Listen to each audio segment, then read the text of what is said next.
Hortensia Moreno Macías es actuaria y maestra en Ciencias en Estadística e Investigación de Operaciones por la UNAM. Es doctora en Ciencias en Epidemiología Ambiental por la Escuela de Salud Pública de Harvard. Es profesora investigadora titular del Departamento de Economía de la UAMI. Imparte cursos de modelación cuantitativa de las organizaciones Estadística, Bioestadística y Ciencia de Datos a nivel licenciatura y posgrado. Sus líneas actuales de investigación son dos: identificación de factores de riesgos genéticos, ambientales y sociales para el desarrollo de enfermedades complejas y aplicación de métodos y modelos cuantitativos en la economía y en la epidemiología económica. Colabora con investigadores del Instituto Nacional de Ciencias Médicas y de Nutrición Salvador Subirán, del Instituto Nacional de Salud Pública, Hospital Psiquiátrico Infantil y el Hospital Dr. Manuel Gea González, entre otros. Forma parte del padrón de tutores del programa de maestría y doctorado en Ciencias Médicas, Odontológicas y de Salud de la UNAM. Ha publicado más de 80 artículos científicos en revistas indexadas y arbitradas. Pertenece al Sistema Nacional de Investigadores con nivel 1 y le damos la palabra a la doctora. Bienvenida. Muchas gracias.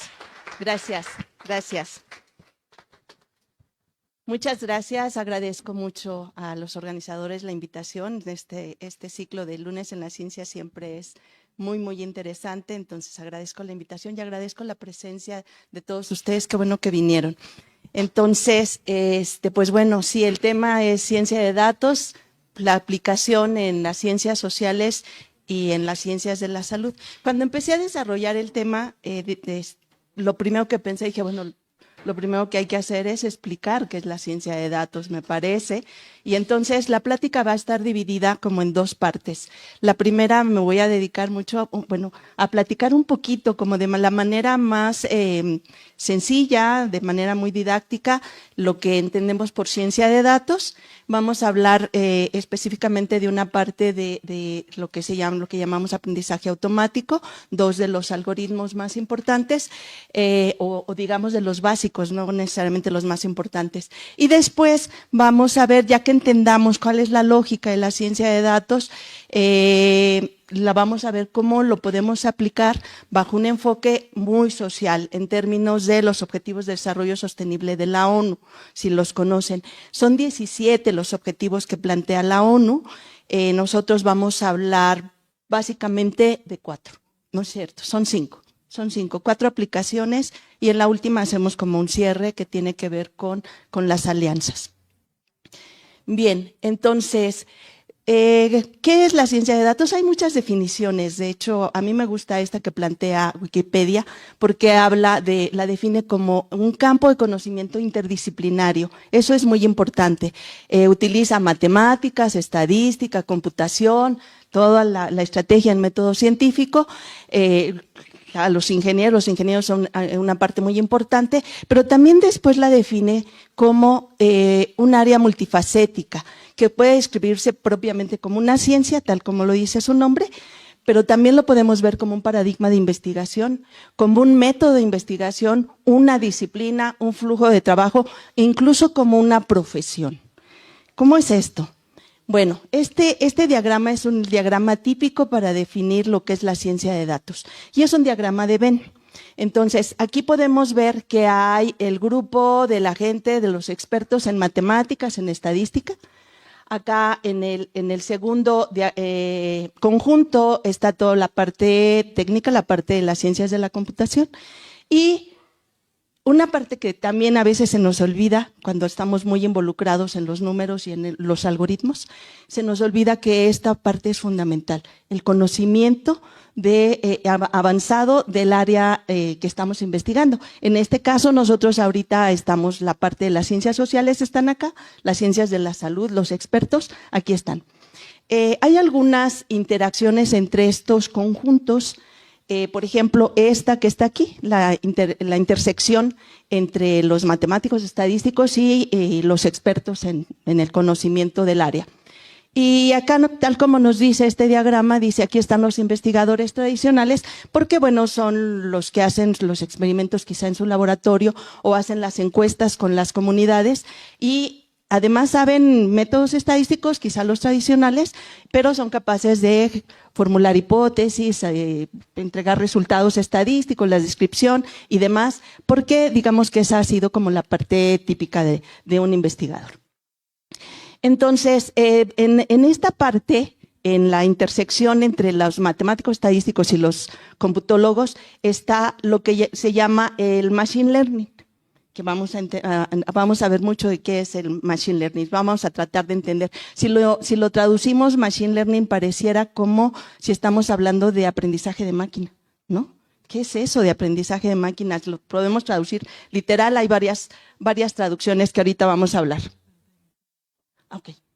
Entonces, en la intersección entre las ciencias de la computación, vamos a esperar un poquito porque creo que la pantalla nos estaba compartiendo, entonces nuestros compañeros que están en línea no la veían.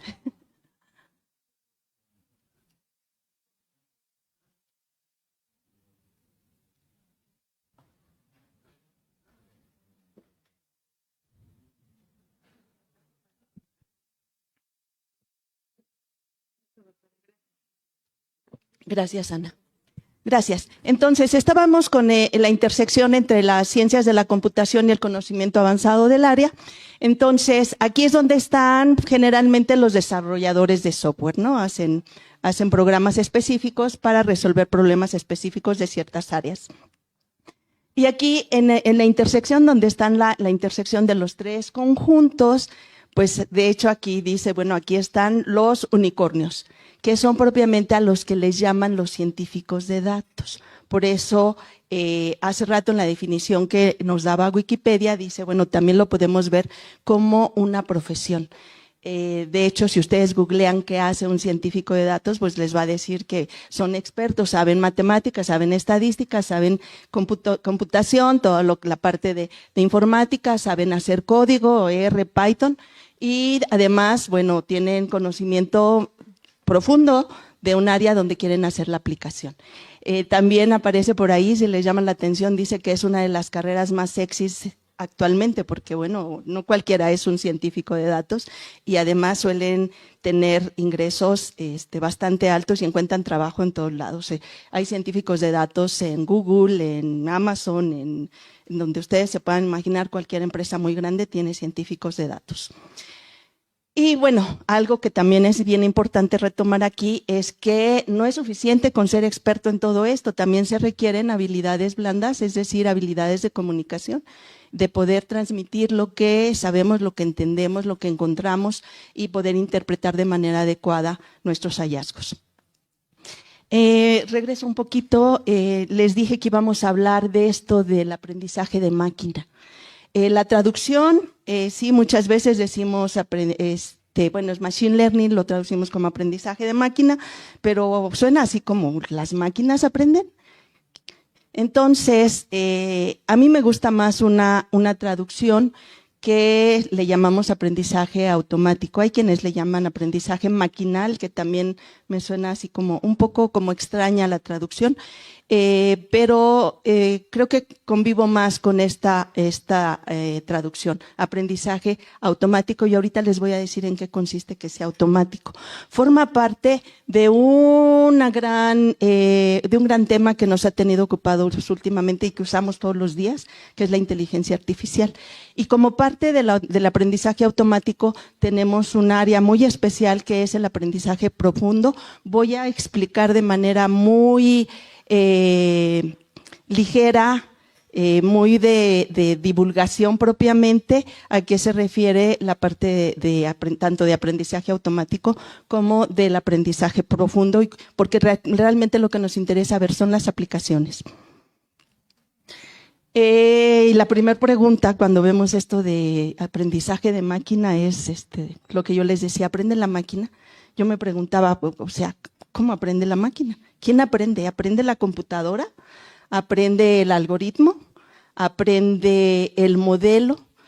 Y lo correcto es esto, aprende el modelo, lo podemos ver como el estudiante, quien está aprendiendo, y la lección se la da siempre el algoritmo. El algoritmo es donde va como la receta, donde va los pasos que vamos a seguir para que nuestro modelo aprenda. Pero ¿y de dónde sale el algoritmo? Bueno, sale de la pregunta de investigación, por supuesto, y se alimenta de nuestra materia prima, que son los datos. ¿Para qué queremos un modelo que haya aprendido? Pues bueno, lo que queremos es, en general, tener que, a partir de lo que aprendió del entrenamiento, propiamente hacemos un entrenamiento del modelo, lo entrena el algoritmo, para que cuando llegue un nuevo caso en el que hay que tomar decisiones, ahorita les voy a mostrar ejemplos, lo haga, nos dé la respuesta y podamos entonces tener algo útil, un fundamento para poder contestar preguntas de investigación, tomar propiamente decisiones. Entonces, es que se me olvida, ¿es acá? No quiere Ana. ¿Dónde están? Por favor. Sí, yo creo que a lo mejor ya no tiene la pila.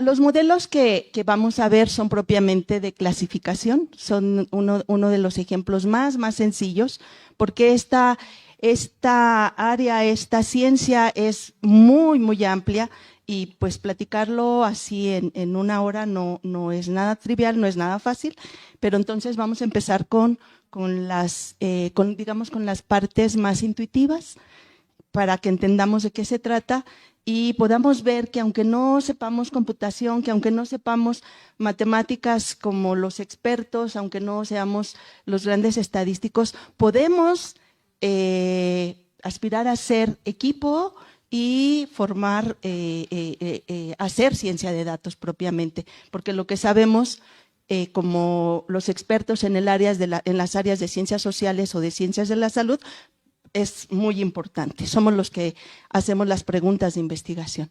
Entonces, en este aprendizaje automático hay, al menos ahorita, digamos los más, podríamos clasificar esto del aprendizaje automático en 4 categorías. La primera, el aprendizaje supervisado, que es el que vamos a hablar hoy. Hay un aprendizaje no supervisado, también podemos hablar del semisupervisado, ahorita vamos a ver en qué consiste esto de que sea supervisado, y al final está también algo que le llamamos el aprendizaje por refuerzo, y seguramente es con el que ustedes tienen como más contacto, porque en esta clasificación es donde está ChatGPT, por ejemplo, ¿no? Pero en el aprendizaje supervisado podemos hacer como algunas estrategias que nos ayudan, por ejemplo, a detectar los correos que son spam o no son spam, lo hace de manera automática, y ahorita vamos a ver cómo lo puede hacer. ¿Sí? Muchas gracias. Por favor, la que sigue. ¿Qué es esto del aprendizaje automático supervisado? ¿Por qué le llamamos supervisado? Porque tenemos no, finalmente, no.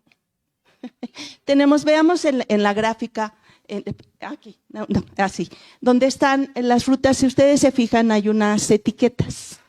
Esas etiquetas, esa clasificación que conocemos es lo que nos hace, digamos, la parte más importante, la parte que caracteriza el aprendizaje supervisado.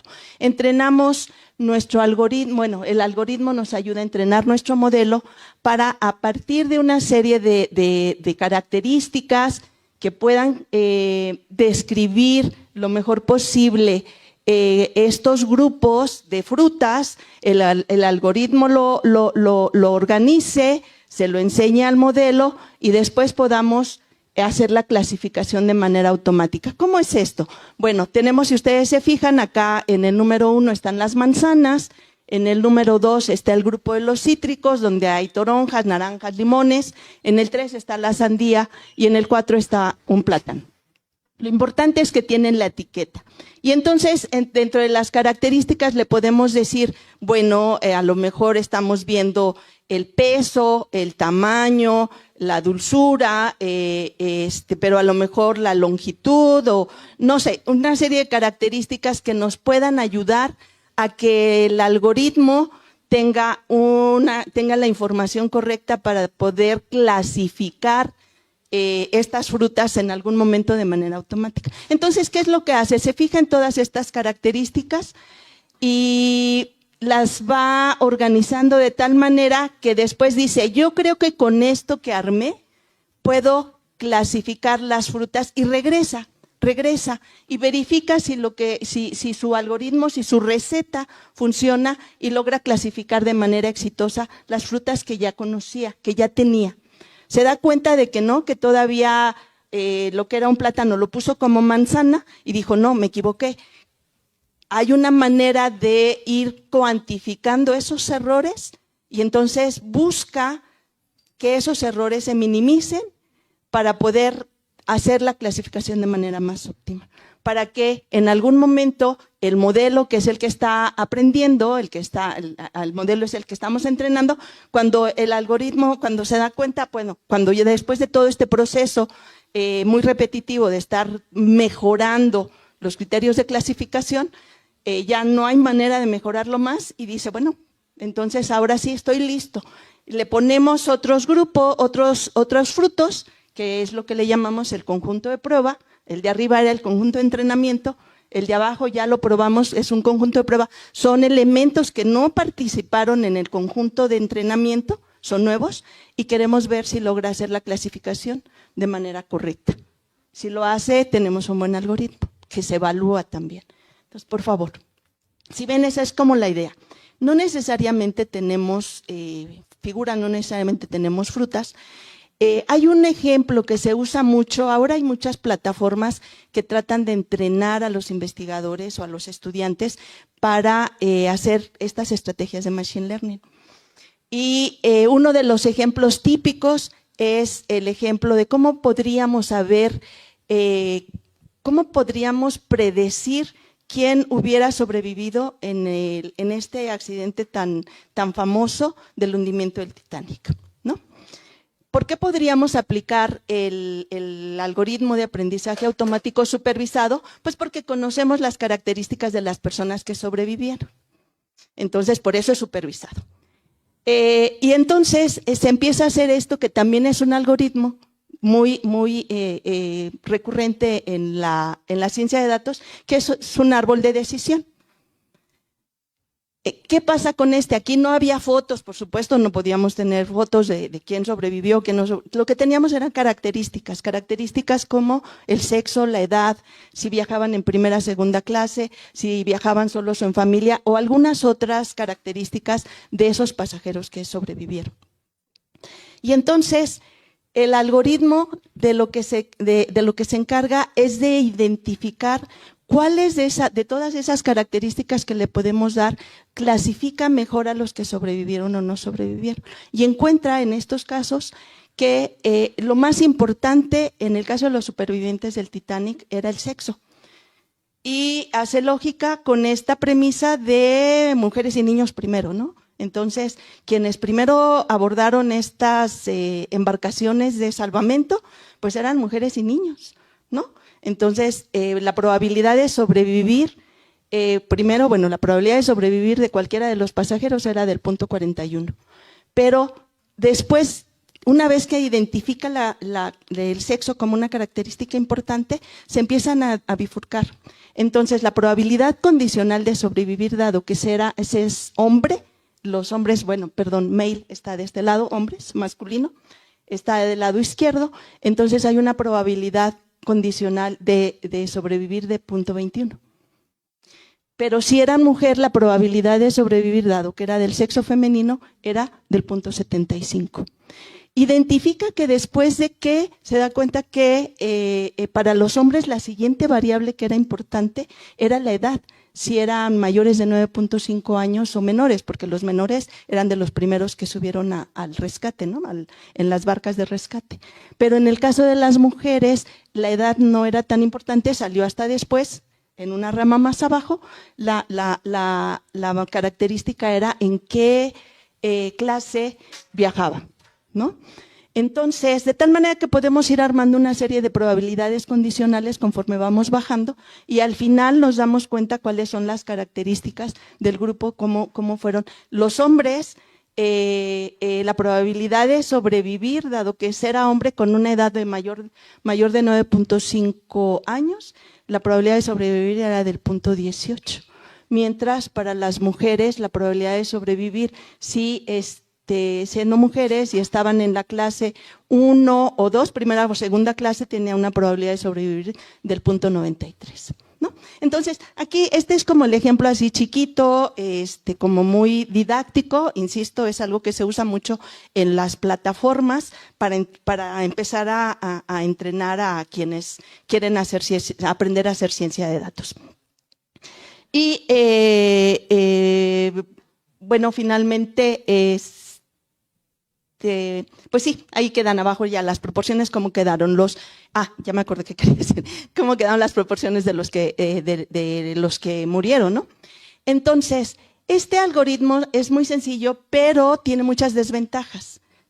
Ya como para tomar decisiones muchísimo más complejas y pasar de lo que es un entrenamiento didáctico, un aprendizaje, aquí estamos empezando, somos principiantes y hacemos esto, tuvieron que pasar muchas pruebas estos árboles de decisión, pero no lograban tener las condiciones óptimas y entonces empiezan a surgir otras estrategias. Una que se usa mucho es lo que llamamos como el random forest, que es como un bosque aleatorio, que son propiamente como muchos árboles con ese principio que les platiqué ahorita en el ejemplo de los supervivientes del Titanic. Se hacen muchos árboles, se hace un subconjunto, se hacen subconjuntos de muestras y entonces, más bien se hacen muestras del conjunto de datos y entonces se van entrenando diferentes árboles. Hay varios árboles para que después se hace como una especie de consenso. ¿Qué piensan? ¿Qué es lo que encontraron no qué piensan, sino qué es lo que encontraron cada uno de los árboles como características importantes? De tal manera que al final, en este consenso lo que hay son como votaciones de los árboles y dicen cuál era la característica más importante y se arma una lista de las características del fenómeno que estamos estudiando en función de cuál es la importancia para la clasificación. Por ejemplo, para el caso de los supervivientes del Titanic hubiera sido el más importante era el sexo, ¿no? Y podemos ver la gráfica de las importancias de las variables que están participando. La que sigue, por favor. Después, pues bueno, esta gráfica más bien tiene que ver como la intención de mostrarles que esto se puede volver muy complejo. Hay una estrategia que se llama, son como árboles impulsados, si lo quisiéramos traducir, pero es el XGBoost, y hace como un algoritmo muchísimo más complejo con los datos. Por eso los matemáticos y los estadísticos tienen una presencia muy importante, muy relevante en la ciencia de datos. No es que nosotros podamos decir, ya sé el algoritmo, sé y sé el código, me pasaron el código en Python y lo pongo. No. Atrás hay muchísimas cosas, ¿no? Por favor. Y hay muchos números, muchas matemáticas. Estos diagramas nada más eran para ilustrarles que no son cosas triviales, son cosas con un background teórico, tanto de estadística, de matemáticas como de cómputo, muy importantes. Si no, no podríamos tomar decisiones en problemas complejos, ¿no? Por favor. Gracias. Este solo es un ejemplo de un código muy chiquito de Python y muy sencillo para mostrarles pues de cuál es el trabajo de cada quien en este diagrama de Venn de 3 conjuntos. Por favor. Y bueno, luego viene también como otra estrategia, algo que ustedes seguramente han oído mencionar sobre las redes neuronales. Redes neuronales artificiales. ¿Por qué? Por supuesto está la parte de las redes neuronales, las naturales, las verdaderas, las humanas, en donde pues de lo que se trata es cómo se comunican nuestras neuronas para generar conocimiento. Y lo que tratan de hacer las redes neuronales artificiales es algo muy similar. Entonces, con código, por supuesto, con muchas matemáticas, de lo que se trata es hacer de un proceso que funciona en capas.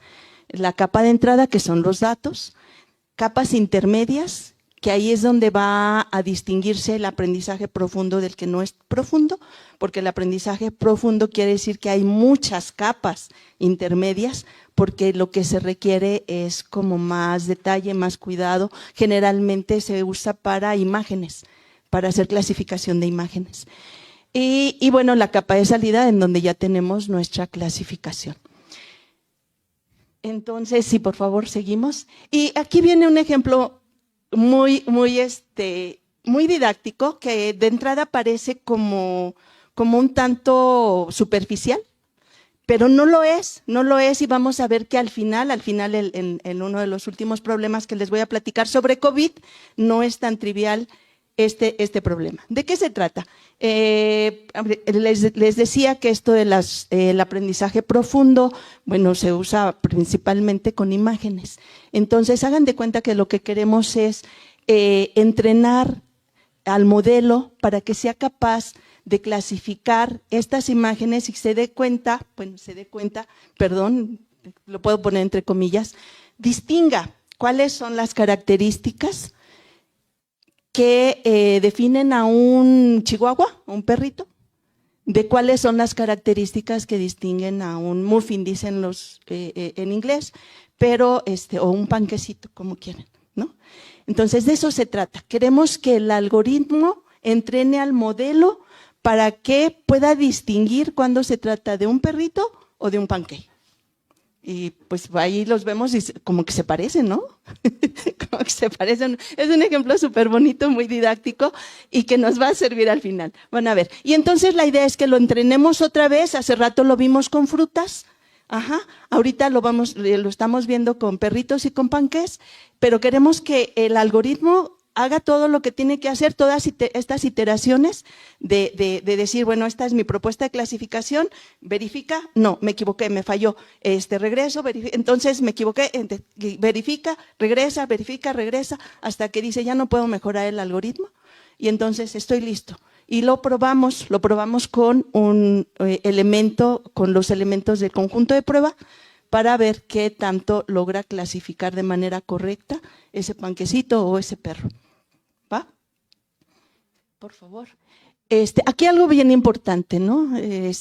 ¿Cuál es la idea? Un poco lo que ya les platiqué, le mostramos miles, son muchísimas imágenes. Por supuesto que no aprende como nosotros aprenderíamos solo de ver la imagen, ¿no? La máquina, por supuesto, no piensa ni sabe ni nada, ¿no? El algoritmo tiene que armar estrategias muy finas. Entonces, se le muestran miles de imágenes etiquetadas, ya sea como muffin o chihuahua. En eso consiste que es supervisado, sabe cuál es un panqué y sabe, digamos, entre comillas, ¿no? Ahí algo bien importante. La red no sabe lo que es un perro, ni qué es un panquecito. Solo ve patrones, colores, formas, texturas. Esto es algo que tenemos que tener presente siempre con la inteligencia artificial, con el aprendizaje automático. Entonces, empieza detectando cosas muy simples y asigna pesos, la importancia que yo les decía hace rato, a las características. Entonces, empieza a distinguir bordes, cambio de colores, texturas, todo lo que pueda servirle que se pueda traducir al lenguaje de máquina, porque son las computadoras las que van a poner todo esto en un lenguaje de máquina. Por favor. Después, en un paso 3, en capas más profundas, empieza a combinar patrones, hace cosas más complejas. Conforme hay más capas, se empiezan a hacer cosas más y más y más complejas. Las primeras capas hacen cosas sencillas, las últimas hacen cosas muy complejas. Entonces ya empieza a combinar patrones, se fija si la textura es granulada y eso le podría dar información de la relación que tiene con si se trata de una masa horneada o si hay brillos húmedos y ojos, los distingue, lo asocia con ojos, eso podría pensarse que es un perro, y si se fija que se identifica que hay formas circulares con envoltura, eso lo asocia con que es más probable que se trate de un panqué. Otra vez, insistir, la red no piensa, pero ajusta esas conexiones que hacen más probable una opción que la otra. Por eso es que regresa todo el tiempo a ver si su clasificación es correcta y si no, modifica el algoritmo, ajusta los pesos, ajusta el orden de las variables y regresa y verifica que ahora funciona mejor. Entonces, ahí el paso 4, se equivoca, corrige, la red ajusta sus conexiones y con miles de ejemplos los ajustes se van acumulando. Por favor, gracias. Y después de todo esto, pues aparece una imagen nueva y la red procesa estos patrones con la combinación de las señales y asigna las probabilidades. Esto es lo que realmente vemos como resultado. El modelo nos va a decir, que pueden ser modelos muy complejos, el modelo lo que nos va a decir es que esta imagen que nosotros le pusimos, con una probabilidad de 0.92 se trata de un perrito, pero con una probabilidad de 0.08 puede ser un muffin, es decir, no estoy seguro, dice la máquina. Bueno, dice el modelo, me puedo equivocar, claro. ¿Se dan cuenta? Pero entonces eso es lo que nos ayuda a nosotros a ver qué tan bueno es el modelo. Por favor, bueno, la red no entiende lo que es un perro, ha aprendido qué patrones suelen aparecer cuando la etiqueta correcta es un chihuahua. ¿Se dan cuenta a qué me refiero o a qué nos referimos cuando hablamos de un aprendizaje automático? Ok, por favor. Ahora, esto es algo mega importante que no siempre tomamos en cuenta. ¿Qué pasa si el conjunto de datos está sesgado? ¿A qué le llamamos que sea sesgado? Entonces, imagina que entrenamos la red con un 95% de chihuahuas blancas o de perritos blancos, pues, y un 5% de chihuahuas cafés. Muy poquitos perritos cafés. Pero también le enseñamos que hay muffins que están fotografiados en un fondo oscuro. ¿Ustedes qué creen que va a pasar? Se va a equivocar con una probabilidad muy alta, va a pensar que ese fondo café oscuro se refiere más a, o más bien que esos chihuahuas cafés pues están más asociados con un patrón de un de una fotografía oscura que es un panqué, ¿no? Entonces, esto es algo muy importante. Pues la red podría aprender que el blanco es perro y que el café con mucha probabilidad es un muffin, ¿no? Entonces, la red aprenderá patrones, pero no necesariamente los correctos. Si no tenemos mucho cuidado con cómo alimentamos estos procesos de aprendizaje, estamos obteniendo algoritmos equivocados. O sea, no creen que la máquina hace todo bien y que ChatGPT siempre tiene la razón. Por supuesto que no. ¿Va? Entonces, tenemos un montón de medidas para validar que el algoritmo está funcionando bien y podemos hablar de exactitud, de precisión, de sensibilidad. Aquí hay una matriz de confusión, hay varias estrategias. Aquí la idea era mostrarles, pues no nada más es divertido meter los datos y a ver si adivina qué es perrito o qué es panqué, sino detrás hay un montón de cosas. Porque, por ejemplo, en esta matriz de confusión, teníamos, el actual es como el observado, observamos que era positivo para algo y lo clasificó como positivo el modelo. La predicción es lo que nos da el modelo. Pero el observado era negativo y la predicción lo clasificó también como positivo. Entonces, pues a lo mejor estamos jugando a los perritos y los panqués, pero ¿qué pasa si estamos tratando de apoyarnos en temas de salud como COVID? ¿Tiene o no tiene COVID, no? Entonces, ahí se vuelven las cosas bastante serias, bastante importantes. Entonces, tenemos que buscar que los modelos funcionen bien, que nos sirvan para la toma de decisiones y para eso necesitamos tener esta parte correcta de la alimentación de los datos adecuados. Otra vez, insisto, las matemáticas que traen, un montón de matemáticas, no se pueden imaginar, muchas matemáticas, mucha estadística, por favor. Mucho código, sale por favor. Este es otro método para validar también la eficiencia del modelo, que son las curvas, áreas bajo la curva, qué tan buenos son los modelos para hacer la clasificación correcta. Hay muchas estrategias, no crean que a la primera lo entrenamos y decimos ya funciona y le creo, no, se hacen muchas pruebas, insisto, porque lo que está detrás o lo que tiene, las implicaciones que tienen las aplicaciones son muy serias. Sale, por favor. Gracias. Ahora sí, más o menos la idea de cómo es esto de los algoritmos. Bueno, vamos a ver cómo se están aplicando en las ciencias sociales y en las ciencias de la salud. estos objetivos de desarrollo sostenible de la ONU, de los que les hablaba al principio. Les decía, son 17, tiene que ver, no sé si ustedes saben, pero idealmente sí, yo espero que sí, los conozcan. Son 17 objetivos que la ONU marcaba para que en 2030 todos tuviéramos un mundo más amigable, más saludable, más, pues más habitable.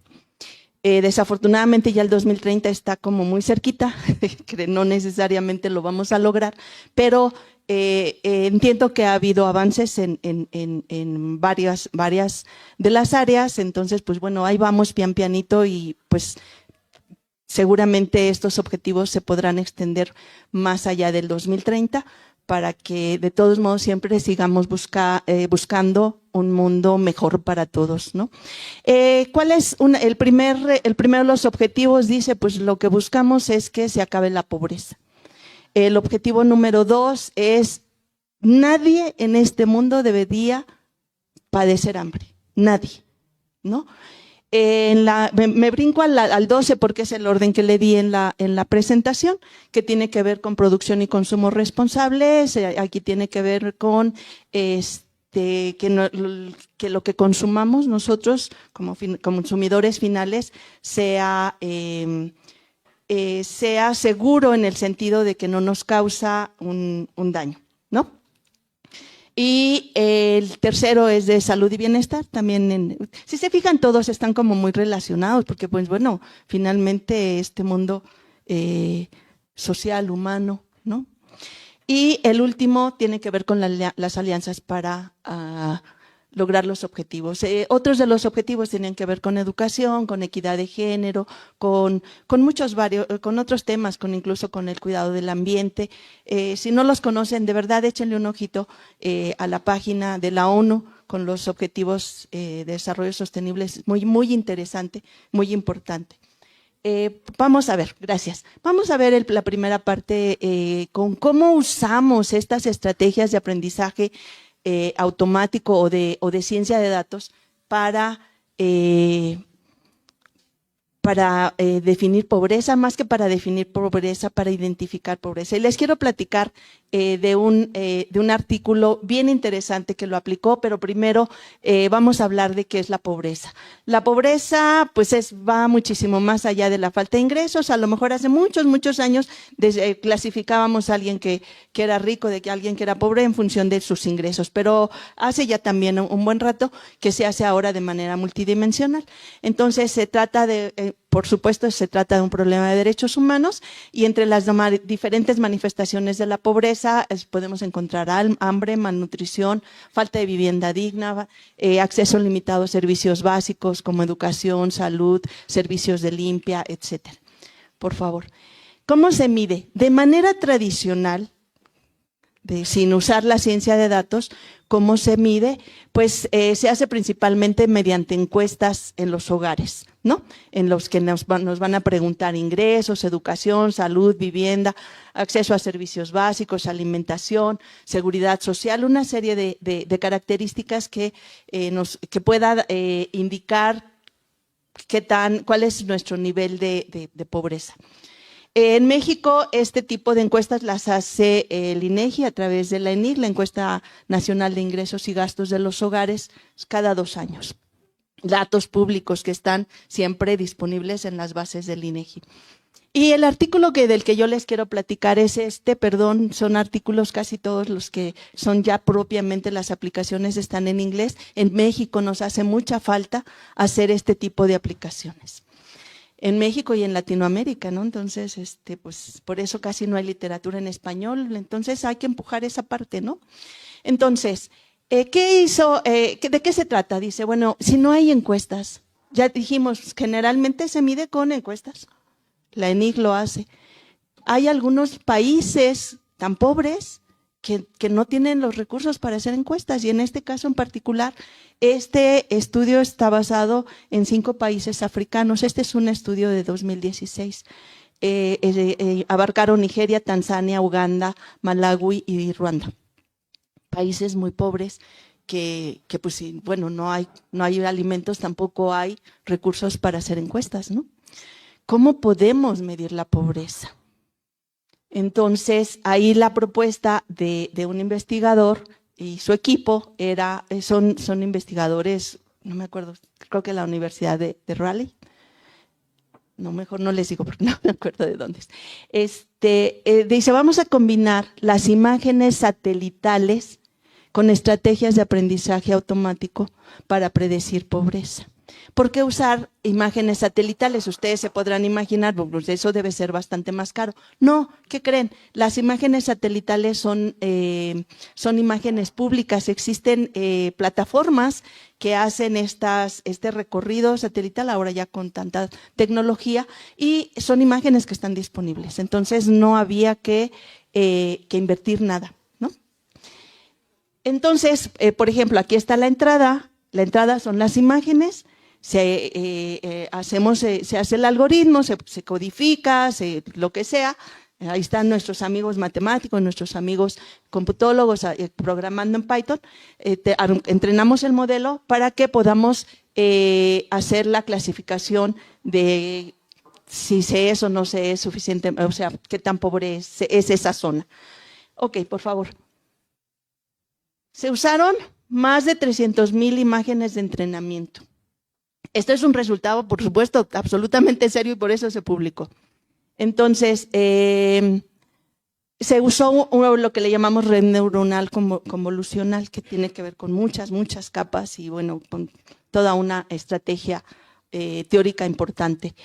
El modelo, fíjense que aquí, bueno, ¿cómo estaba el aprendizaje supervisado?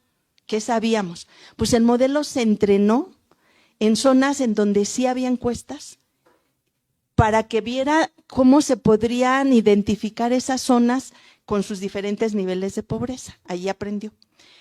Se hizo con luz diurna, pero después se le enseñó a traducir esto a la luz nocturna, porque con la luz nocturna era muchísimo más fácil. Bueno, la idea era predecir la intensidad de la luz nocturna y lo que la red aprendió con las luz nocturnas se usó para estimar el bienestar por encuestas. Por favor.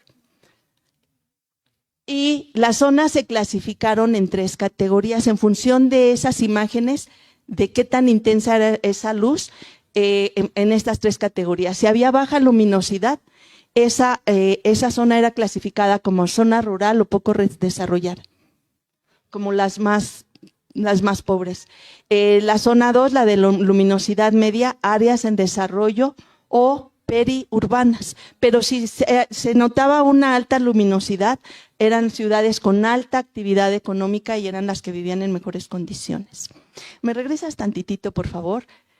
Es que les puse la foto de este investigador, él fue el de la idea y él es el investigador principal de este proyecto. Y a mí me parece una persona súper joven. Entonces, pues, chavos, están en sus manos, ¿no? O sea, estas cosas. Sale, por favor. Y entonces aquí otra vez esta insistencia, no es que la red aprenda, ¿no? La red neuronal no aprende lo que es la pobreza, no tiene el concepto, aprende patrones complejos, las texturas, los bordes, la densidad, la estructura, se le alimentó con la estructura urbana, bueno, tenía información sobre las redes, carreteras, sobre zonas boscosas, una serie de cosas que se le fue alimentando al modelo, no es cualquier cosa. Las imágenes satelitales no miden pobreza, capturan las huellas físicas de procesos económicos. El modelo aprende de ciertos patrones espaciales que se asocian sistemáticamente con niveles de bienestar medidos por encuestas. Esto se pudo hacer porque sí existían las encuestas y se fue validando con las encuestas. Por favor. Entonces, ¿cuáles fueron sus resultados y conclusiones? Pues el modelo logró identificar patrones visuales asociados a desarrollo y generar mapas de bienestar con mayor resolución espacial en contexto de escasez de datos. Hay algunas zonas, algunos países, algunas regiones, y no nos es ajeno el tema, que por cuestiones de seguridad los encuestadores en este caso en México, del INEGI, no pueden llegar a estas zonas y entonces pues a veces nos quedamos sin datos, ¿no? Pero esta podría ser una estrategia en México. Bien, Es posible estimar niveles de pobreza combinando imágenes satelitales con aprendizaje automático entrenado con datos de encuestas tradicionales. Estos enfoques, por supuesto, dependen de la calidad de los datos. Otra vez, ¿se acuerdan hace rato que vimos que si no les poníamos los perritos correctos y los muffins correctos, pues se iba a equivocar el modelo? Y entonces esto no sustituye mediciones directas. Sí, por favor. Eso es en cuanto a pobreza. En cuanto a hambre cero, este es otro artículo súper interesante desde 2024, es más reciente. Este grupo de investigadores lo que pretende, o lo que pretendía en ese momento, yo creo que insiste en el esfuerzo, es tratar de predecir una crisis de inseguridad alimentaria. Así como podemos predecir cuándo va a haber un eclipse, por ejemplo, y estamos todos listos para verlo y muy emocionados. La idea es de estos investigadores, ¿por qué no tratamos de predecir algún riesgo de inseguridad alimentaria, que no va a haber alimentos?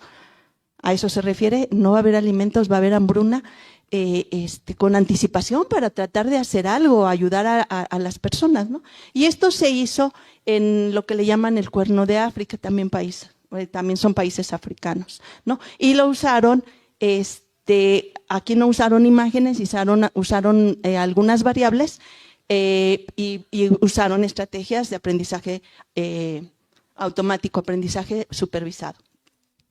¿A qué le llaman el Cuerno de África? Son esos países, Kenia, Somalia y Etiopía. Países que han padecido hambre con mucha frecuencia y pues es, por supuesto, deseable que pudiéramos tomar medidas con anticipación. Por favor. ¿Qué variables? Bueno, la clasificación. ¿Cuáles estos eventos? O sea, esto se puede hacer porque ya ha habido eventos registrados que han sido clasificados como pues hay un riesgo mínimo, que hay pues cierto estrés, que hay crisis, que hay emergencia o de plano ya estamos en el nivel de catástrofe, ¿no? Hay esta clasificación. Entonces, ¿qué variables? Se metieron muchas variables, aquí les cuento algunas. Había índices de sequía, la humedad en el suelo, los índices de evaporación, vegetación, índices climáticos, si había el fenómeno del niño, el fenómeno de la niña, se tenían datos sobre algunas variables socioeconómicas, sobre precios de alimentos, si había conflictos armados, el Producto Interno Bruto, etcétera. Y se usaron modelos bastante más complejos, bosques aleatorios o el random forest o los árboles impulsados, que un poquito les platiqué de qué se trataba, ¿no? Son algoritmos más complejos. Entonces, en sus resultados, el modelo logró predecir con precisión el 20% del inicio de crisis en zonas de pastoreo. Entre el 20 y el 50% era la precisión en regiones agropastorales, pero no logró tener un buen rendimiento en zonas agrícolas. Este estudio intenta identificar las señales que preceden una crisis alimentaria para poder intervenir antes de que el daño sea mayor. Entonces, bueno, esto nos habla de que pues hay que seguir mejorando este tipo de ideas, de estrategias, porque pues tienen una utilidad, ¿de acuerdo? Gracias.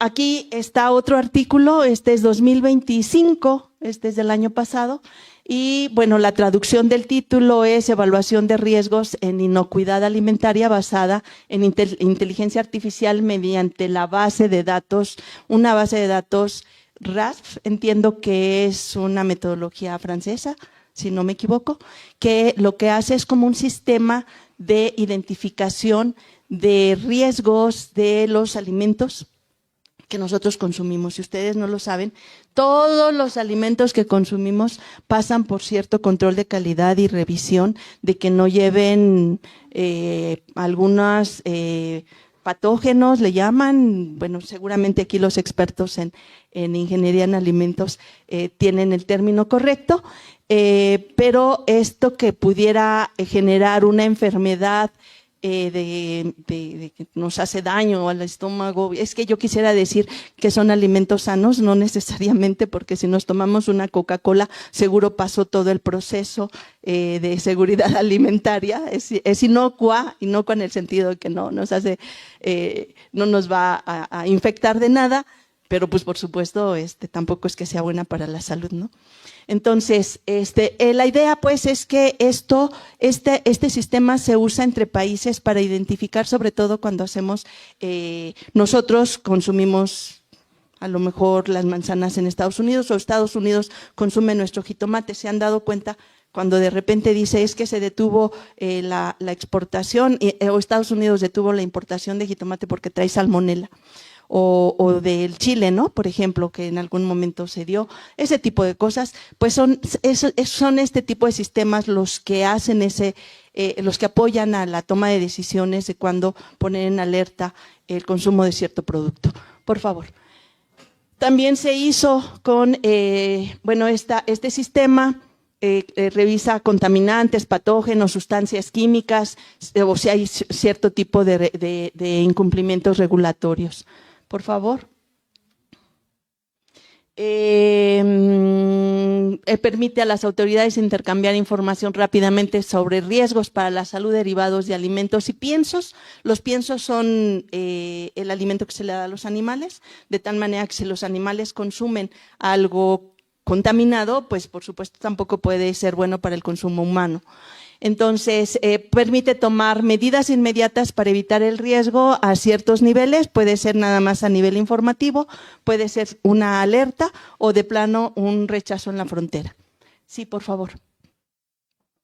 Y bueno, las autoridades tienen que tomar decisiones. El objetivo del estudio era aplicar modelos de aprendizaje automático para apoyar la evaluación y priorización de riesgo en las notificaciones de este sistema. La idea no es sustituir a los encargados de hacer este tipo de revisión, sino apoyar su toma de decisiones. Por favor. ¿Qué tipos de datos usaron? Tipo de producto, categoría de riesgo, país de origen. O sea, lo que quiero dar a entender es que se tienen muchos datos. Las bases de datos Starman no siempre son imágenes. Sí, por favor. Las conclusiones. Es posible usar la inteligencia artificial para apoyar la evaluación de riesgo en sistemas regulatorios. La integración de datos históricos les permitió mejorar la priorización. Y aquí algo importantísimo, los modelos no pueden los modelos solo pueden complementar el juicio experto, no lo pueden sustituir.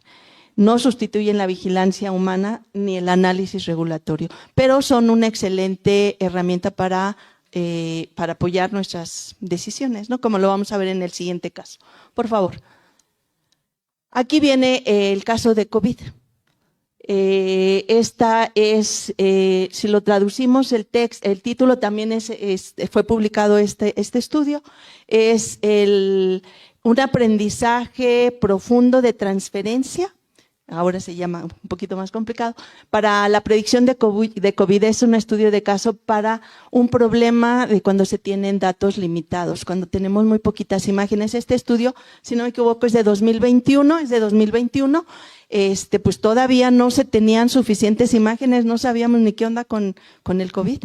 Entonces había muy poquita información, poquitos datos, poquitas imágenes. ¿Qué hacemos? Entonces, el objetivo era lograr una predicción automática usando redes neuronales convolucionales, usando modelos preentrenados. Aquí está lo interesante de este estudio, más imágenes de rayos X. Por favor. Entonces, ¿en qué consiste? ¿Se acuerdan que hace rato vimos que la red le enseñábamos las imágenes de los perritos y los panquecitos? Pues bueno, existe un sistema o muchas redes que ya están preentrenadas. A lo mejor con perritos, no estoy segura que sea con perritos y panqués, pero sí con imágenes muy sencillas que podrían no tener nada que ver con el COVID, pero que digamos que aprenden como esas cosas básicas de identificar colores, tamaños, algunas ciertas texturas. De eso se tratan las capas más básicas. La red neuronal va aprendiendo pues como nosotros lo hacemos, con cosas sencillas para hasta después de varias veces, de varias capas, ir aprendiendo cosas cada vez más complejas. Entonces, esas capas iniciales no tenían nada que ver con COVID, pero lo usaron en este estudio como para entrenar una red, ¿no? Esas ya estaban, más bien ya estaban entrenadas esas redes y se usó, y solo las imágenes de COVID se usaron en las capas más avanzadas para que aprendiera lo que era COVID, ¿no? Entonces, esto le ayudó muchísimo. ¿Y qué pasa? Pues tienen las imágenes, usan todo el entrenamiento para que al final hubiera una clasificación como de positivo o negativo para COVID, ¿no? Esto fue súper importante en ese entonces. Por favor. La estrategia utilizada permite aprovechar las redes neuronales profundas previamente entrenadas para desarrollar modelos de diagnóstico de COVID, incluso cuando los datos disponibles son limitados. El método es prometedor, pero no sustituye el diagnóstico clínico. Estos modelos deben verse como herramientas de apoyo. ¿Se acuerdan que vimos que las redes nos van a clasificar, o estos métodos nos clasifican con probabilidad muy alta para una categoría, pero con cierta probabilidad para otra, ¿no? O sea, dice, me puedo equivocar. Ok, por favor. Y entonces, bueno, ya, casi para terminar, ya vimos cómo lo podemos usar, esto de la ciencia de datos, específicamente la parte del aprendizaje automático, para mapear pobreza, para anticipar crisis alimentarias, para gestionar riesgos en sistemas productivos, para detectar y reducir riesgos en salud humana. El aprendizaje automático no hace que las máquinas piensen, esto es algo bien importante, hace que detecten patrones estadísticos complejos. Y esta última frase me encanta.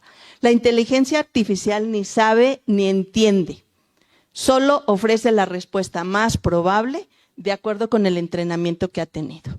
Eso me parece importantísimo, que no, o sea, que luego le creemos todo al ChatGPT. Pues no, chavos, abusados.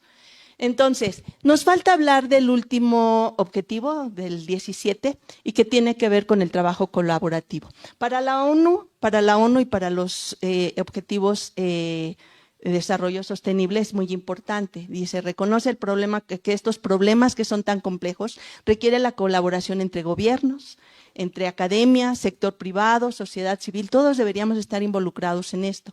Y ¿para qué? Pues para compartir datos, compartir información, establecer estándares, construir infraestructura digital, generar confianza, diseñar la gobernanza de los datos, que es algo que nos tiene como todavía mucho en la discusión. Por favor, ¿a qué le llamamos la gobernanza de los datos? Pues es el conjunto de reglas, acuerdos y responsabilidades que determinan cómo se recopilan, se comparten, se protegen y se usan esos datos. Este no es un problema técnico, es un problema organizacional, ético y político, ¿no? Por favor. Tiene que ver con algo que aquí en la UAM hemos aprendido, que es el trabajo colaborativo. Aquí les pongo un ejemplo de las matemáticas y un ejemplo del código, como lo vimos, por favor. Como lo vimos en nuestro diagrama inicial, pues están los matemáticos, los estadísticos, están los computólogos y están el conocimiento avanzado. ¿Y qué creen? Que nosotros aquí en la UAM somos muy afortunados, porque tenemos las tres áreas. Están entre los matemáticos, estadísticos y los computólogos esencialmente en CBI, y tenemos muchas preguntas de investigación en sociales y en CBS, en Ciencias de la Salud, para plantearles a estos amigos y poder entonces hacer nuestro trabajo colaborativo. Y si bien es cierto, no somos científicos de datos, no estamos en esa intersección donde están los unicornios, entre todos podemos hacer un muy buen trabajo de ciencia de datos. Espero haber llevado el mensaje. Gracias.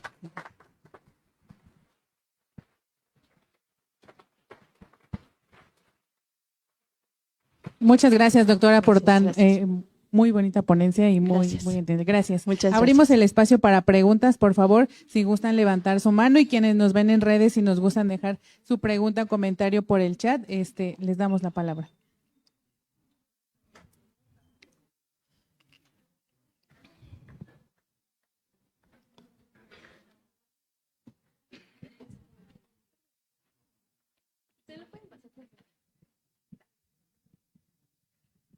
Hola, buenas tardes. Hola. Mi pregunta, bueno, como tal no es pregunta, pero bueno, es un comentario. Yo estudio economía, ¿no? Entonces también es una carrera en donde también nosotros recopilamos bastantes datos, la mayoría de ellos numéricos, ¿no? Entonces quería preguntarle a usted cómo es que esta ciencia de datos nos puede ayudar a nosotros los economistas a, digamos, administrar mejor nuestro trabajo. Gracias. A administrar tu trabajo o a tomar decisiones. Hay muchas aplicaciones en economía, muchísimas. Esto que yo les acabo de presentar aquí es solo una capita muy leve y traté de ser de lo más básico que hace la ciencia de datos. La ciencia de datos es una herramienta muy, muy poderosa. Entonces, bueno, ahorita aquí hablamos de los datos supervisados cuando tenemos etiquetas. Puede ser que no tengamos esas etiquetas, pero existe el aprendizaje no supervisado en donde se empiezan a identificar patrones y tratar de correlacionarlos con algo, con nuestra pregunta de investigación. Depende mucho de cuál es la pregunta, depende cuál es el conjunto de datos. O sea, aquí creo que lo más importante pues es que tengamos la pregunta de investigación muy clara, cuáles son los objetivos de nuestra investigación, qué es lo que va a marcar todo lo que sigue. Entonces, si ya tenemos una muy buena pregunta de investigación, bien fundamentada, con toda la teoría detrás que soporta esa pregunta, podemos identificar cuáles son los datos y las fuentes para obtener esos datos y después entonces hacer equipo, buscar a quien sabe estadística, a quien sabe programar y decirle quiero hacer esto, pero yo creo que lo importante aquí, cuando no somos los expertos en cómputo y en estadística o matemáticas, es que sepamos qué cosas existen, qué cosas se pueden hacer, como qué cosas podemos pedir, cómo podemos colaborar, si no de otra manera nada más le vamos a dar los datos al estadístico, van a programar y yo no sé si realmente están contestando lo que yo quería, si lo están haciendo de manera correcta, porque el experto en economía en este caso soy yo, ¿me explico? Entonces, es muy importante, a lo mejor no sabemos programar, por supuesto que hay muchos economistas, muchos sociólogos, muchos politólogos que después de empezar a ver esto terminan programando, terminan aprendiendo todo esto y se acercan muchísimo al perfil del científico de datos. Pero cuando estamos empezando a lo mejor queremos agarrarle como el sabor a cómo esto funciona y entonces acerquémonos a hacer equipos y llevemos una muy buena pregunta. Sepamos de dónde vamos a tomar los datos y empecemos a alimentar los modelos, ¿no? Los algoritmos para que entrenen los modelos. No sé si esto más o menos te da como una idea de por dónde va como la línea del trabajo, ¿no? Hola, doctora. Hola.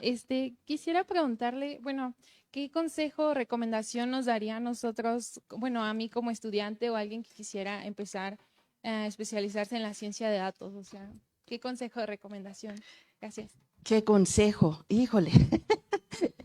Yo creo que si quieren ser científicos de datos, si estar en esa intersección de los tres conjuntos, pues lo que hay que hacer necesariamente, sí hay que saber matemáticas, hay que saber mucha estadística y hay que saber programar. Entonces, insisto, si no somos de esas áreas duras, si no somos, todavía no programamos y todavía no tenemos mucha experiencia. Por eso es bien importante que ustedes aprovechen en sus cursos de estadística. Aquí a lo mejor todavía no les damos propiamente ciencia de datos, pero aprovechen todo lo que puedan sacar de sus cursos de estadística, porque acá está. O sea, no lo vemos de inmediato. Ustedes ya quisieran ver ahí los modelos y la clasificación de los perritos y los panqués, pero no, o sea, tenemos que ir paso a pasito. Son como esas capas de las que yo les hablaba en aprendizaje profundo, en donde las primeras capas de las redes neuronales pues van con cosas sencillas y a lo mejor empezamos solo a describir y luego empezamos a ver correlaciones y ese tipo de cosas que después nos van a hacer mucho sentido a la hora de las aplicaciones más complejas. Entonces hay que saber matemáticas, hay que saber estadística, hay que saber programar, sobre todo en R, en Python, y hay que tener muy buenas preguntas de investigación. tener como mucho la conciencia de cuál es la pregunta que quieres contestar, entender el campo al que quieres aplicar estas estrategias computacionales, estadísticas, demás, ¿sí? Entonces, si tú no eres experta en la parte matemática, pero trabajas un tema de sociales, un tema de la salud o de cualquier otra área, acércate con compañeros que puedan apoyar el equipo para hacer ciencia de datos en conjunto, no dejarlo en la responsabilidad de una sola persona. Y después irás aprendiendo, irás programando. Por supuesto que aprenden, claro que aprenden, ¿vale? Bueno, muchas gracias. Estuvo muy interesante y aprendí mucho. Bueno, gracias. Pero tengo, muchas dudas. Pero una es con respecto a lo que se menciona que la inteligencia artificial tiene sesgos, es machista y es clasista, racista. Ya sé que me queda claro que la inteligencia artificial aprende lo que le alimenta, ¿no? No, ella ni piensa ni nada, lo que tú nos acabas de decir.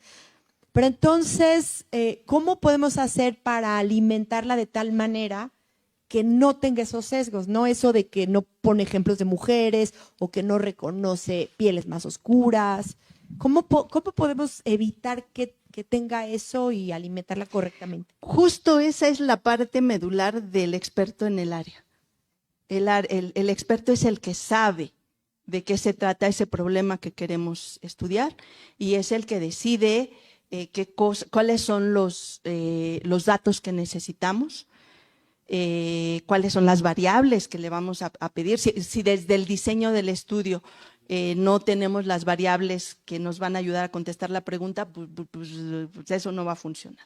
Ni con estadística clásica, ni con ciencia de datos, ni con nada, ¿no? Entonces, ahí tiene mucho que ver con que sepamos la parte del método estadístico, del método científico, en donde podamos establecer objetivos, hipótesis con mucha claridad y determinar cuáles son los datos que necesitamos, las variables que necesitamos, en dónde están, cuáles son las fuentes. Todo eso le toca justo al experto en el tema, que a veces, pues sí, a los matemáticos, los estadísticos y computólogos pueden decir yo soy científico de datos, pero si ellos no tienen ese background en el área de la aplicación, todavía no lo son, van en camino, ¿no? Pero necesitamos porque los expertos son justo los que van a armar las preguntas correctas. Entonces, adecuadas. o sea, tendríamos que meter más cosas de mujeres, más cosas de latinos, así. Sí, depende del problema que estemos estudiando. Sí, no podríamos hacer inferencia a lo que pasa en México si los datos están basados en europeos, por ejemplo, ¿no? Pasa mucho con la parte genómica, están basados mucho en gente caucásica y después lo queremos traducir acá, pues no, en México pasan otras cosas, ¿no? Sí. Muchas gracias. ¿Alguien más?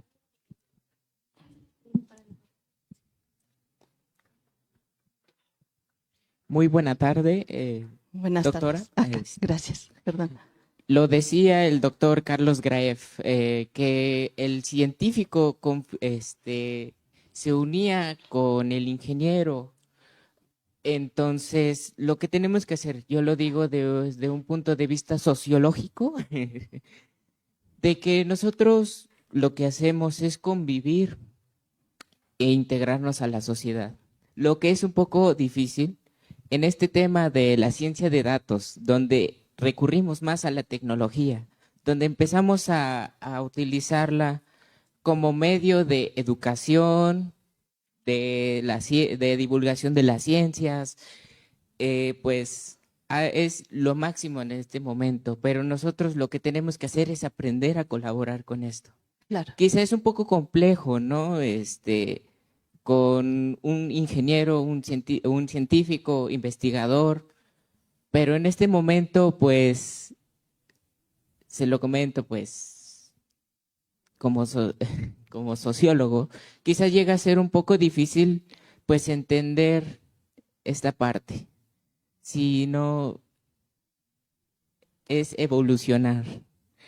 Y me gusta esta parte de las participaciones y crear estas actividades que inviten a nosotros como comunidad UAM, pues ver otra visión, porque a veces uno tiene ese enfoque de que pues lo da por sentado algún tema, pero lo que provocan las ciencias sociales y las humanidades es cuestionarse, aprender a cuestionarse, saber qué somos, quiénes somos o cómo nos formamos desde nuestra casa de estudios, que es la UAM. Muchas gracias, a usted, doctora. Gracias a ti, gracias por tu comentario.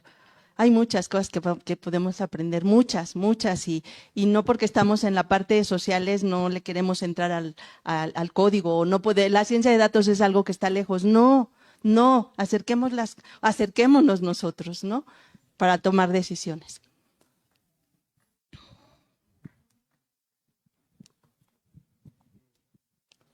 Gracias, buenas tardes, Hola. doctora. ¿Qué Bueno, todo este tema de la ciencia de datos se me hace muy, muy interesante, pero yo creo que también, así como es una herramienta, yo creo que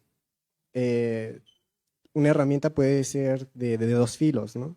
Me acuerdo que hace tiempo un diputado en la Cámara estaba utilizando la inteligencia artificial para armar un discurso. Entonces, mi pregunta es, ¿cree que se deba de regular el uso de la inteligencia artificial y cómo es que lo podemos implementar nosotros? Porque obviamente si no sabemos cómo usar las herramientas, pues pueden ser más perjudiciales que beneficiosas. Es correcto, sí, hay toda una discusión de cómo, un poco les decía yo esto de la gobernanza de los datos, en cómo se usan, de quién es el dueño, cómo se maneja la seguridad. Todo esto tiene que ver con toda una discusión incluso de ética. Y tenemos que ser, como tú lo dices muy bien, tenemos que ser muy responsables con cómo usamos estas estrategias, y creo que lo podemos empezar a hacer desde nuestra escuela. Si pretendemos resolver el examen con el teléfono aquí en las piernas y le hacemos al ChatGPT, pues estamos perdiendo algo muy valioso, ¿no? Que es nuestra propia honestidad y la capacidad de ser nosotros los creadores de nuestro conocimiento. Que la inteligencia artificial sea solo como esa herramienta, pero que no sustituya lo que yo pienso. Seamos muy críticos. Eso que ustedes están diciendo es, seamos muy críticos con lo que nos está enseñando, con lo que podemos publicar, seamos críticos, ¿sirve o no sirve? ¿Qué le falta? ¿Qué necesitamos? No nos puede sustituir, pero necesitamos poner como esa parte humana que somos nosotros, como seres humanos honestos, responsables, muy comprometidos con un bienestar social, ¿no? Con estos objetivos del desarrollo sostenible que establece la ONU, en donde todos podamos tener un mundo mejor, pero necesitamos estar todos en eso. Es cierto, es muy fácil usar la inteligencia artificial para muchas cosas, y pues lo vimos ahí, si ponemos mal los panquecitos y los perritos, quién sabe qué cosa nos va a dar, y si con eso queremos tomar decisiones, pues estamos resolviendo un problema que no es el que existe, ¿no? A lo mejor tenemos la respuesta correcta para la pregunta equivocada.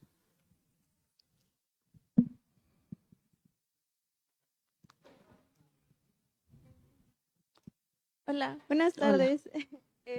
Hace rato tocaba el tema de la pobreza y me surgió la duda de cómo o qué podemos hacer para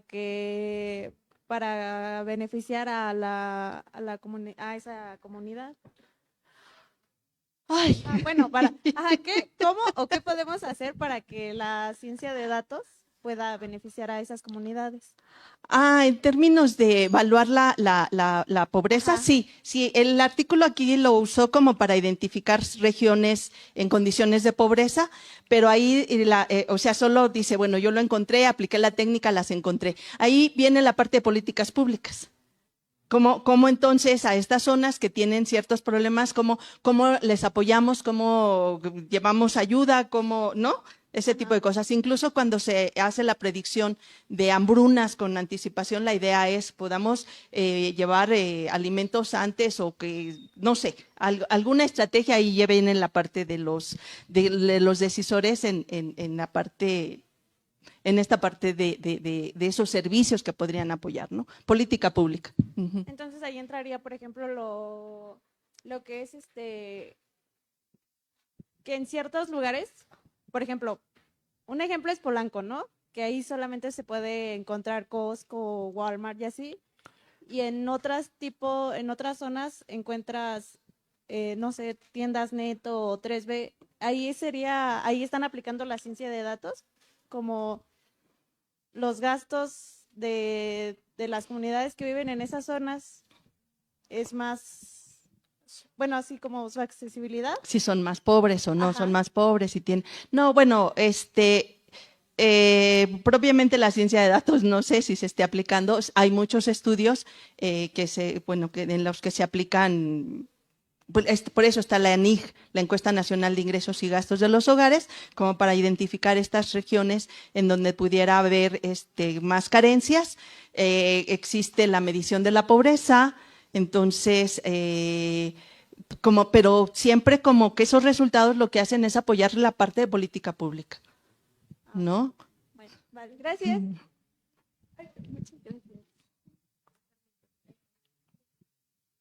Buenas tardes. Bueno, mi pregunta es con respecto a esta conferencia.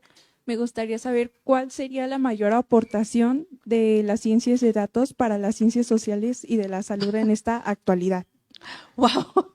No, bueno, la mayor aportación, no te lo puedo decir, es un campo que está creciendo y se está aplicando en muchas para tratar de contestar muchas preguntas. Creo que un poco tratando de juntar tu pregunta con la de tu compañera anterior, no es que la ciencia de datos resuelva. La ciencia de datos lo que hace es ofrecer diagnósticos, clasificaciones, como para que ustedes puedan tomar decisiones, ¿no? Las mayores aportaciones, yo creo que de las mayores aportaciones quizá es lo que está haciendo para estudiar todos los temas relacionados con los objetivos de desarrollo sostenible de la ONU, que tienen mucho de contexto social, ¿no? Y son muchísimos, hay muchos investigadores en todo el mundo. Yo les mostré aquí algunos ejemplos y les dije al principio, son ejemplos de artículos en inglés, pero necesitamos también levantarlo acá en los países latinoamericanos, necesitamos hacer cosas en México, ¿no? Pero necesitamos entonces pues que ustedes aprendan mucho.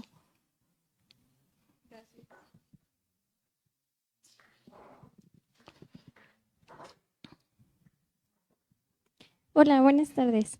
Hola. Bueno, yo retomando un poco la pregunta que había hecho el compañero, usted dijo que había problemas con la inteligencia artificial que llegaban a ser en un punto éticos, ¿no?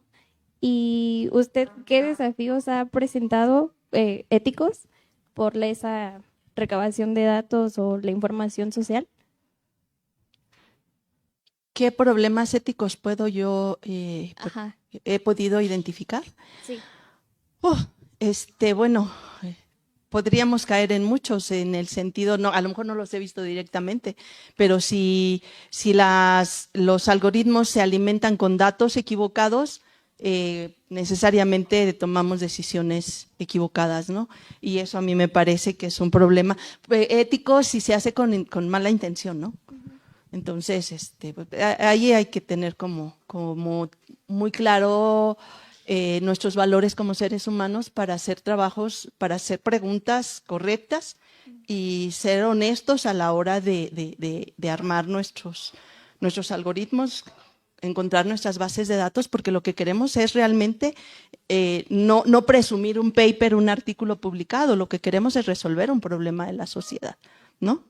Okay. Gracias. No caer en el ego de nada más yo publico y publico, pero no, o sea, ¿cómo tiene incidencia esto que hicimos para COVID o esto que hicieron estos investigadores para COVID?